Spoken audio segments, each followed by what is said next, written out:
꽃이 피는 들판이나 또 험한 골짜기라도 주가 인도하는 대로 주와 같이 동행하는 우리 모두가 될 수 있게 소망합니다. 아멘이십니까? 출애굽기 15장은 하나님을 향한 가장 장엄한 찬양으로 시작하였습니다. 홍해가 갈라지고 또 애굽의 군대가 물에 잠기면서 또 하나님의 구원이 눈앞에 너무나도 분명하게 또 선명하게 드러난 그런 직후였던 것이죠. 이스라엘 백성은 그 기적의 현장에서 너무나도 생생하게 노래하며 찬양했습니다. 여호와는 용사시니 여호와는 그의 이름이시로다. 그들의 입술에는 찬양이 또 흘러 넘쳤고 또 마음에는 감사의 감격까지 흘러 넘쳤습니다. 신앙에 너무나도 큰 절정과 같은 그런 순간이었습니다. 그런데 성경은 그 감격의 장면을 아주 길게 붙잡아 두지 않았습니다. 찬양이 끝나자마자 곧바로 광야의 길이 시작되었음을 오늘 본문에 이렇게 기록하고 있는 것이죠. 하나님은 백성을 홍해의 감격 속에 깊이 머물게 하지 않으시고 광야, 지금 이 수르 광야로 인도해 주셨습니다. 그야말로 광야입니다. 사흘 동안 물을 마시지 못했던 여정이었고, 그리고 마침내 도착한 곳에서는 시원한 냉수, 생수가 아니라 마실 수 없는 쓴물이 기다리고 있었습니다. 이곳이 바로 마라입니다. 하나님은 의도적으로 이 장면을 어쩌면 찬양 직후에 일어난 그런 일이다라고 기록하고 이야기하고 계신 것입니다. 마치 신앙의 너무나도 현실적인 모습들을 잘 나타내고 있는 것과 같죠. 하나님을 찬양했다고 해서 곧바로 모든 길이 평탄해지는 것은 아니라라는 것입니다. 하나님의 구원을 너무나도 크게 경험했다고 해서 우리의 인생에 이제는 더 이상 목마르지 않는 인생이 기다리고 있는 것도 아니다라는 것이죠. 오히려 성경은 가장 분명한 은혜를 경험한 그 직후에 이러한 가장 현실적인 시험들이 찾아올 수 있음을 숨김없이 보여주고 있습니다. 마라는 믿음 없는 사람들이 만난 그런 자리가 아니라 이미 하나님의 구원을 경험한 그런 하나님의 백성들이 서 있던 그런 자리였습니다. 본문의 장면은 그런 면에서 우리의 신앙의 여정과 너무나도 닮아 있음을 보게 되는 것이죠. 우리는 예배 가운데 은혜를 받고 또 말씀을 통해서 하나님의 살아계심을 경험합니다. 꽃이 피는 들판이나 험한 골짜기라도 주와 동행하겠다고 찬양을 했지만 나가면 어떻게 됩니까? 그렇지 못할 때가 많이 있더라라는 것이죠. 여전히 해결되지 않은 문제가 우리 앞에 기다리고 있고 여전히 삶은 광야처럼 느껴질 때가 있더라라는 것입니다. 그렇게 본문을 함께 살피면서 단순한 불평과 실패의 기록을 넘어서 하나님이 그분의 백성을 광야 가운데서 어떻게 세워가시는지 함께 묵상하면서 우리 하나님의 인도하심을 다시 한번 신뢰하는 그런 은혜의 시간 될 수 있기를 소망합니다. 첫 번째로 함께 살피고 싶은 것은 마라의 쓴물을 피하지 않으시게 하셨던 하나님이시다라는 것입니다. 마라의 쓴물을 피하게 하지 않으셨습니다.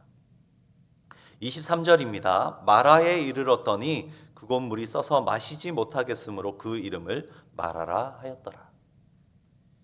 이스라엘 백성들이 홍해에서 인도되어 나와서 수르 광야로 들어가서 사흘 길을 걸었지만 물을 얻지 못하는 여정이었고 이후 도착한 곳이 바로 이 마라였습니다. 사흘이라는 시간 끝에 드디어 물을 만났을 때의 그 기쁨, 그것은 얼마나 컸겠습니까?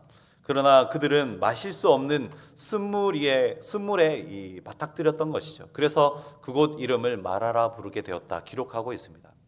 여기서 중요한 질문을 하나 해볼 수 있죠. 과연 우리 하나님께서는 지금 이들의 이 여정 가운데 친히 이끄시는 이 마라라는 곳, 이곳의 이 여정에 이 마라라는 곳에 이 물이 쓴 줄을 모르시고 이끄셨는가라는 것입니다. 쓴물이 있는 줄 모르고 그곳으로 인도하셨나라는 것이죠. 대답은 하나님은 이미 그 물이 쓰다는 것을 알고 계셨다라는 것입니다. 이미 하나님은 너무나도 분명하게 그 물이 쓰다라는 것을 알고 계셨습니다. 그럼에도 불구하고 하나님은 그 길로 백성을 인도하셨습니다. 이것이 오늘 본문이 우리에게 가장 먼저 던지는 중요한 신앙의 진실과도 같은 것입니다. 하나님은 자기 백성을 마라를 피해서 우회시키시는 분이 아니시다라는 것이죠. 하나님은 문제를 모르고 인도하시는 것이 아니라 그것을 아시면서도 그 길로 인도하시는 분이시다라는 것이죠. 더욱이 이 마라는 홍해의 감격 직후에 등장하였습니다. 하나님의 능력이 가장 선명하게 드러나는 그 순간, 그 이후에 가장 현실적인 목마름이라는 것이 지금 찾아온 것이죠. 이것은 하나님께서 일부러 대비해서 주시는 장면인 것과 같습니다. 은혜의 기억이 너무나도 생생할 때 믿음이 시험받는 자리가 찾아온다라는 것입니다. 신앙은 감격만으로 유지되지 않고 현실 앞에서 드러나는 그런 여러 선택 속에서 드러나기도 하기 때문에 그렇습니다. 그래서 하나님은 마라를 통해서 백성들의 입술과 마음에 무엇이 가장 먼저 나오는가? 그들이 큰 은혜를 경험하였고 구원을 경험하였는데 그 이후에 마라를 맞닥뜨렸을 때에 그들 안에 무엇이 가장 먼저 나오는지를 보고 계신 것입니다. 그래서 24절을 보십시오. 백성이 모세에게 원망하여 이르되 우리가 무엇을 마실까 하며. 24절을 보시면 백성들의 반응은 기도가 아니었습니다. 원망이었습니다.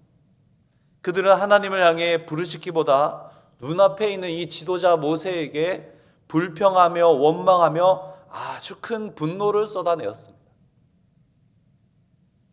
이 모습이 우리의 신앙과도 너무나도 닮아 있는 것이죠. 삶이 힘들어질 때 우리는 하나님께 나아가기보다 사람과 상황을 탓하면서 불평과 분노를 터뜨릴 때가 많이 있습니다. 마라의 쓴물은 물의 문제가 아니라 이 믿음의 방향이 드러나는 그런 순간과도 같은 것이죠. 그러나 여기서 중요한 것은 하나님께서 이 원망을 듣고도 이러한 백성들의 분노함을 듣고도 백성들을 버리지 않으셨다라는 사실입니다. 하나님은 왜 이렇게 원망하느냐라고 책망하지 않으셨던 것이죠.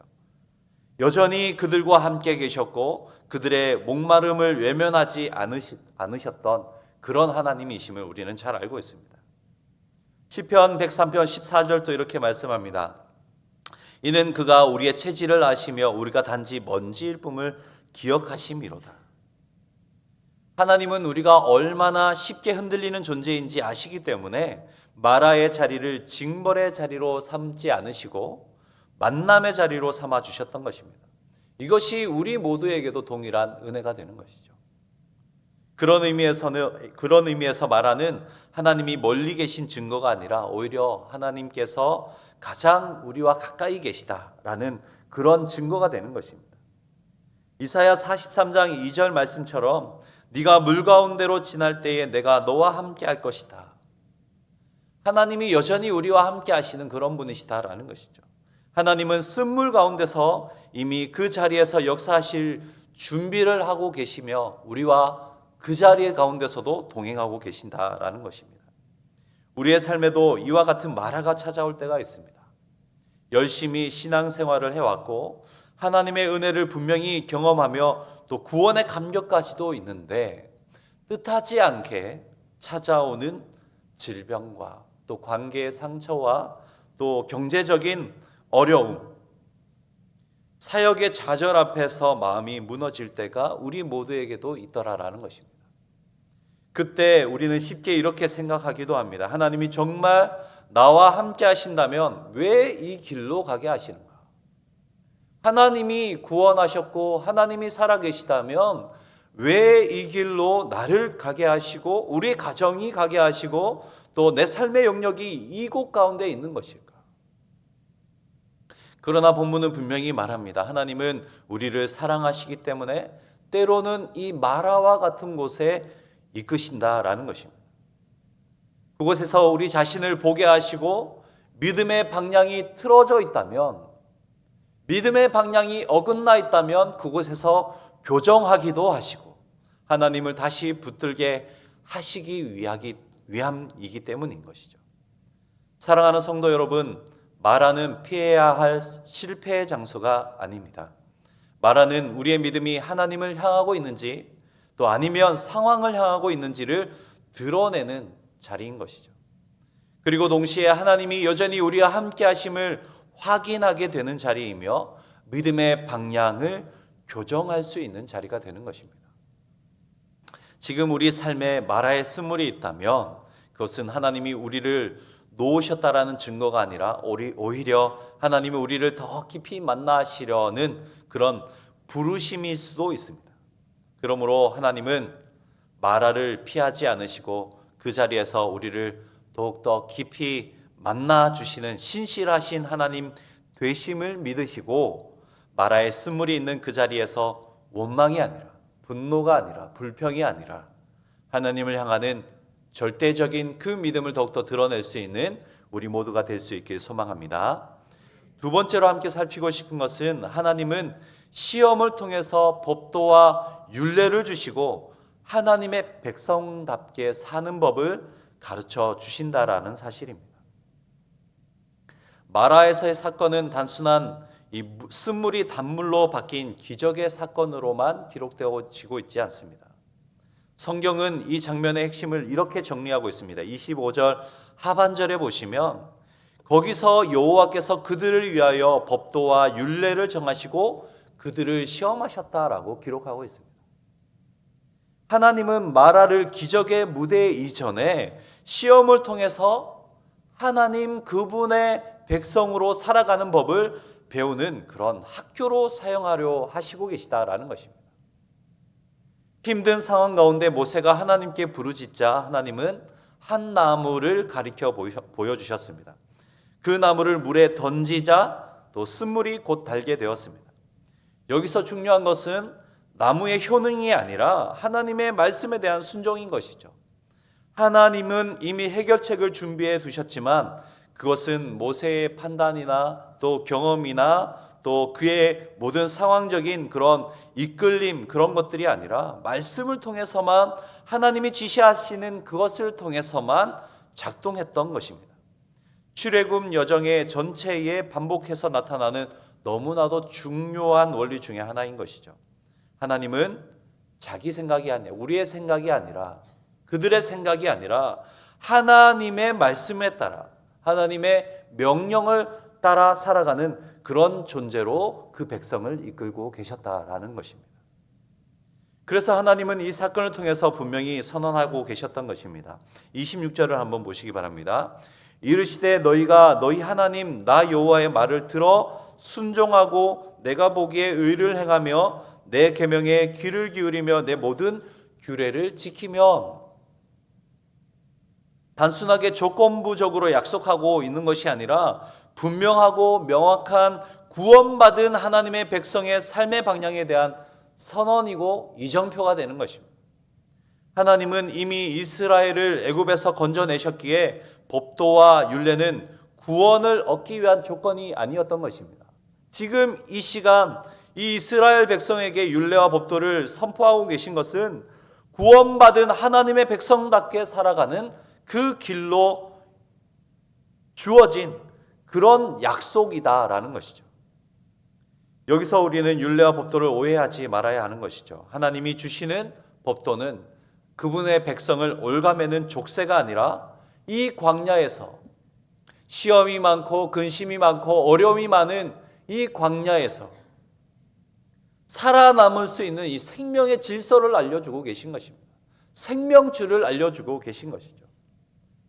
광야는 애굽의 방식도 또 그 누군가의 이 개인적인 능력과 그런 방식 경험으로도 통하지 않는 그런 자리였습니다. 그래서 하나님은 마라에서부터 분명히 가르쳐주고 계신 것이죠. 너희는 이제 애굽의 종이 아니다. 이제 나의 백성이다. 그래서 나의 백성, 하나님의 백성답게 사는 법을 이 광야에서 배우고 익혀야 한다라고 선포하고 계신 것입니다. 그래서 26절 끝에서 더욱더 분명하게 하나님은 자기 자신을 계시하신 것이죠. 나는 너희를 치료하는 여호와임이라.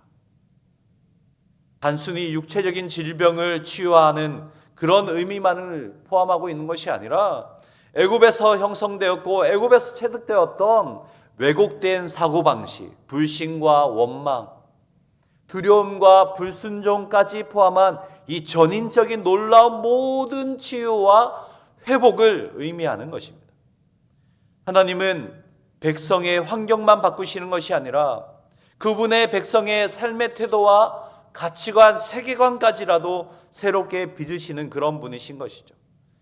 그렇기에 하나님의 백성답게 산다는 것, 그렇게 변화된다는 것은 문제 앞에서 원망하는 존재가 아니라 문제 앞에서 말씀 앞에 더욱더 순종하는 존재로 바꾸어가는 그런 과정이어야 한다라는 것입니다.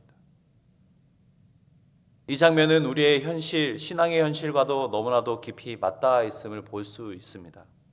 우리는 종종 왜 하나님이 이렇게 힘든 과정을 허락하실까라고 생각합니다. 그러나 하나님은 우리의 편의를 위해서만 일하시는 분이 아니라 우리의 이 모든 것, 우리 안에 있는 모든 정체성을 다시 하나님의 백성, 그분의 백성으로 세우시기 위해 그렇게 역사하시는 분이심을 우리가 분명히 깨달아야 하는 것이죠.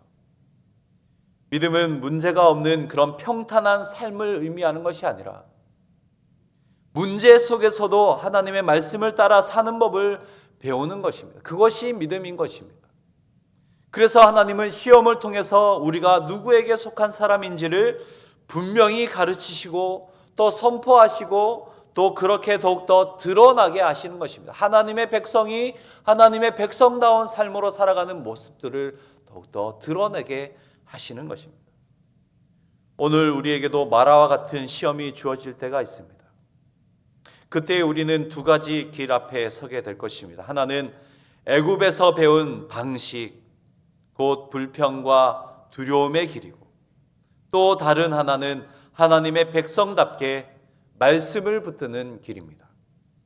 하나님은 시험을 통해 우리를 넘어뜨리려는 분이 아니심을 우리가 믿는다면 우리는 오히려 더욱더 굳건하게 담대하게 그 시험 앞에서 우리를 더욱더 크게 훈련하시고 말씀 위에 더욱더 굳게 서게 하시는 우리 하나님을 더욱더 붙들 수 있길 소망합니다. 사랑하는 성도 여러분, 마라에서 주어진 법도와 율례는 이스라엘이 광야 전체를 살아가는 그런 명확한 기준이 되었습니다. 하나님은 오늘도 우리를 시험 가운데 가만히 버려두시는 그런 분이 아니시라 그 자리에서 하나님의 백성답게 사는 법을 분명하게 가르쳐주고 계심을 믿으시고, 말씀이 없는 해결은 잠시지만 말씀 위에 세워진 삶은 이 광야의 여정 끝까지, 가나안에 이를 때까지 그렇게 모든 여정들을 순탄하게 지나가게 되는 그런 특별한 비결임을 믿으시고, 마침내 약속의 땅에 이르게 하시는 그런 하나님을 더욱더 붙잡고 마라의 쓴물과 같은 이 신앙의 도전 가운데에서 하나님의 백성다움의 길로 더욱더 살아갈 수 있는 우리 모두가 될 수 있길 소망합니다. 마지막으로 함께 살피고 싶은 것은 결국 하나님은 엘림을 미리 준비해 주셨다라는 것입니다. 마라 사건은 놀라운 반전을 이후에 맞이하게 되죠. 27절을 보시면 그들이 엘림에 이르니 거기에 물샘 열둘과 종려나무 70그루가 있는지라 거기서 그들이 그물 곁에 장막을 치니라. 하나님은 마라에서 모든 여정을 그냥 끝내신 것이 아니라 마라는 과정이었고 엘림이 하나님이 준비하신 진정한 심의 자리였다라는 것을 보여주셨습니다. 물샘 열둘과 종려나무 70은 이 이스라엘 12지파와 장로들을 떠올리게도 하고 공동체 전체를 위한 이 풍성한 은혜의 공급을 상징하기도 합니다. 그런 점에서 더욱더 분명한 것은 서두에도 말씀드렸다시피 엘림은 마라 이후에 갑자기 생긴 곳이 아니다라는 점이죠. 하나님은 이미 마라를 지나게 하실 때에 이미 그 앞서서 그곳을 준비해 두셨다라는 것입니다. 엘림을 준비해 두셨다라는 것이죠. 엘림으로 인도하시려고 이 마라를 지나가게 하셨다라는 것입니다. 백성들은 마라만 보았지만 하나님은 엘림까지 보고 준비해 주셨던 것입니다. 하나님은 고난을 지나가게 하실 뿐만 아니라 심의 자리도 이미 예비해 주셨다라는 것이죠. 우리의 인생에서도 마라는 우리의 시야에 들어올 때가 있습니다. 그렇기에 엘림이라는 것은 우리에게 들어오지 않을 때가 있죠. 그러나 하나님의 분명한 계획 안에 있는 우리의 이 믿음의 여정을 본다면 마라의 쓴물이 전부처럼 느껴지는 것이 아니라 하나님께서 우리의 이 믿음의 여정 가운데 인도하여 주시는 그 엘림의 여정을 더욱더 바라볼 수 있길 소망합니다.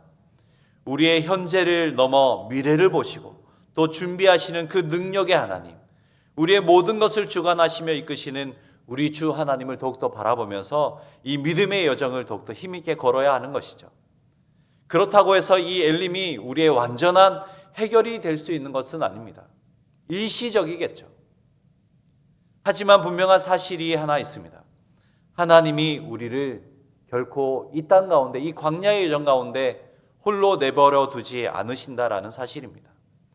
하나님은 그분의 백성을 결코 내버려 두지 않으시고 우리가 견딜 수 없는 시험을 허락하지 않으시며 반드시 회복의 자리, 쉼의 자리, 엘림을 준비하신다라는 것입니다.